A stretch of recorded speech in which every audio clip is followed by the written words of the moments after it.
గారు ఉన్నారు, వైసీపీ అధికార ప్రతినిధి, ఆవిడతో మాట్లాడదాం. సుజాత గారు నమస్తే అండి. సుజాత గారు నమస్తే అండి. నమస్తే అండి. సుజాత గారు, జగన్మోహన్ రెడ్డి గారు మాట్లాడారు. ప్రధానంగా ఎవరైతే లాస్ పోయారో వాళ్ళందరికీ కూడా సమ్ అమౌంట్ అనేది కంపల్సరీ ఇవ్వాలి, 25 lakhs వరకు అందజేయాలని చెప్పి మాట్లాడుతున్న పరిస్థితి. బాలకోట గారు మాట్లాడింది విన్నారు, మీరేమంటారు? నమస్తే అండి. మీకు ప్యానెల్ పంచుకుంటున్న వక్తలందరికీ, అలాగే చూస్తున్నటువంటి ప్రేక్షకులందరికీ కూడా నమస్తే. సో ఈరోజు మనం మాట్లాడుకున్నటువంటి అంశం, ఒకళ్ళ మీద ఒకళ్ళు బురద రాజకీయాలు ఎక్కడా చల్లుకోవట్లేదండి. ప్రతిపక్ష పాత్ర మేము పోషిస్తున్నాము. అసలు ఎందుకు బుడమేరు వాగు, అది వాగు, అసలు ఈ వరదలు మామూలుగా విజయవాడకి నీరు వచ్చినాయి, కృష్ణలంకలో నీళ్ళు వచ్చినాయి అంటే అది కృష్ణా నది లోతట్టు ప్రాంతంలో ఉంది కృష్ణలంక. కాబట్టి దానికి బాగా ఫ్లడ్ వచ్చేటువంటి ఛాన్సెస్ ప్రతి సంవత్సరం వర్షాల వల్ల కానీ ఫ్లడ్ వచ్చినప్పుడు కానీ చాలా వరకు అవకాశాలు ఉంటాయి. అసలు ఈ బుడమేరు వాగు పొంగడం అనేది అసలు ఎప్పుడూ జరగలేదు. అసలు ఈ బుడమేరు వాగు పొంగడానికి కారణం ఏంటి? అసలు బుడమేరు వాగు పొందడానికి ప్రధానంగా ఏం చెప్తున్నారు? గతంలో ఈ పూడిక తీతలు అనేవి సరిగ్గా చేయలేదు కాబట్టే బుడమేరు వాగు అనేది పొంగింది అంటున్నారు. ఇంకొక ఆరోపణ ఏంటంటే బుడమేరు వాగు ప్రాంతం అంతా కబ్జాకు గురైంది.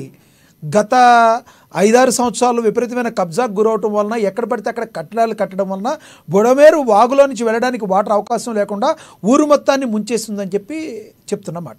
ఏం చెప్తారు మీరు? ఒక ట్యాంకర్లో పోయాల్సిన నీళ్లు తీసుకొచ్చి ఒక బకెట్లో పోస్తే అవి ఎలా ఉంటాయి చెప్పండి?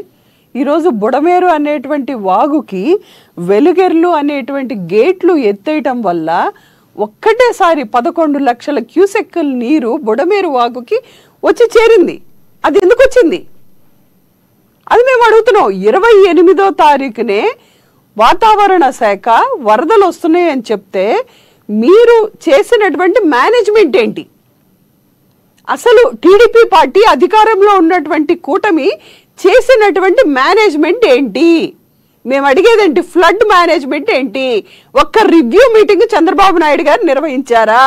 ఒక కలెక్టర్ మీటింగు కృష్ణా జిల్లా, ఎన్టీఆర్ జిల్లా కలెక్టర్లకు సంబంధించినటువంటి ఫ్లడ్స్కి సంబంధించినటువంటి ఒక్క మీటింగు మీరు ఒక పేపర్లో చూపించండి. ఈ డిబేట్లోనే నేను ఛాలెంజ్ చేస్తా. 28వ తారీఖు కానీ 29వ తారీఖు కానీ ఎప్పుడైతే ఈ ఫ్లడ్ పూర్తి 30వ తారీఖున పూర్తిగా మునిగిపోయింది అనుకోండి, 28 కానీ 29 కానీ వాతావరణ శాఖ మనకి న్యూస్లోనే వచ్చింది, పేపర్లోనే.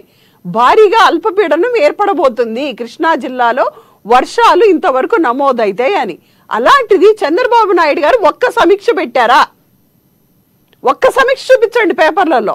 ఎందుకంటే ముఖ్యమంత్రి గారు మీడియా ముందు కూర్చున్నా లేకపోతే ఏ సమావేశం పెట్టినా పేపర్లలో వస్తుంది. ఒక్క సమావేశం చూపించండి. జగన్మోహన్ రెడ్డి గారు అన్నదానికి మేము ఇక్కడే పాలసీ చెప్తాం. ఒక్కసారి ఒక్క మీటింగు, ఒక్కటి ఫ్లడ్స్ వస్తున్నాయంటే ఒక్క సమీక్ష పెట్టకుండా చంద్రబాబు నాయుడు గారు, సరే మీరు ఉన్న బలంగా 28వ తారీఖు అర్ధరాత్రి ఎందుకు వెలిగిర్లు గేట్లు ఎత్తేశారు? 11 లక్షల క్యూసెక్కుల నీరు బుడమేరు వాగులోకి ఎలా వచ్చింది? టెక్నికల్ పాయింట్స్ ఇక్కడ మాట్లాడాలి. అంత లక్షల మంది ఈ రోజు రోడ్డున పడ్డారు, జీవితాలు కోల్పోయారంటే కేవలం చంద్రబాబు నాయుడు గారు చేసిన తప్పిదం ఇది. మీరు పరిపాలన చేత కాకపోతే మీరు దిగిపోండి. చెప్పండి. కృష్ణా నదికి 11,37,000 క్యూసెక్కుల నీరు వచ్చింది. 70 గేట్లు ఎత్తేసారు. గేట్లు ఎత్తేయాలా మూసేయాలా? మీకు ఇంకో మాట కూడా చెప్తున్నా. ఎత్తాలి. బుడమేరుకు వచ్చిందా ఈ వరద? చెప్పండి ఎలా ఎత్తుతారు చెప్పండి. ఇప్పుడు వచ్చిన వరద బుడమేరు వాగు వల్ల, కృష్ణా నది వల్ల కాదు. వచ్చింది ఎలా ఎత్తుతారు కృష్ణా నది గేట్లు? అసలు దాని పాయింట్ సమాధానం చెప్పే. బుడమేరు వాగుకి సంబంధించి నీళ్ళు ఎక్కడి నుంచి వచ్చినాయి దానికి చెప్పండి. సమాధానం చెప్పాక మీరు బుడమేరు వాగు కెపాసిటీ 10,000 క్యూసెక్కుల దగ్గర నుంచి 16,000 క్యూసెక్కులే. 11 లక్షల క్యూసెక్కులు కాదు, 11 లక్షల క్యూసెక్కులు అయితే కృష్ణా, గుంటూరు, ఏలూరు ఏ జిల్లా కూడా ఉండదు. అది వాగు, నది కాదు.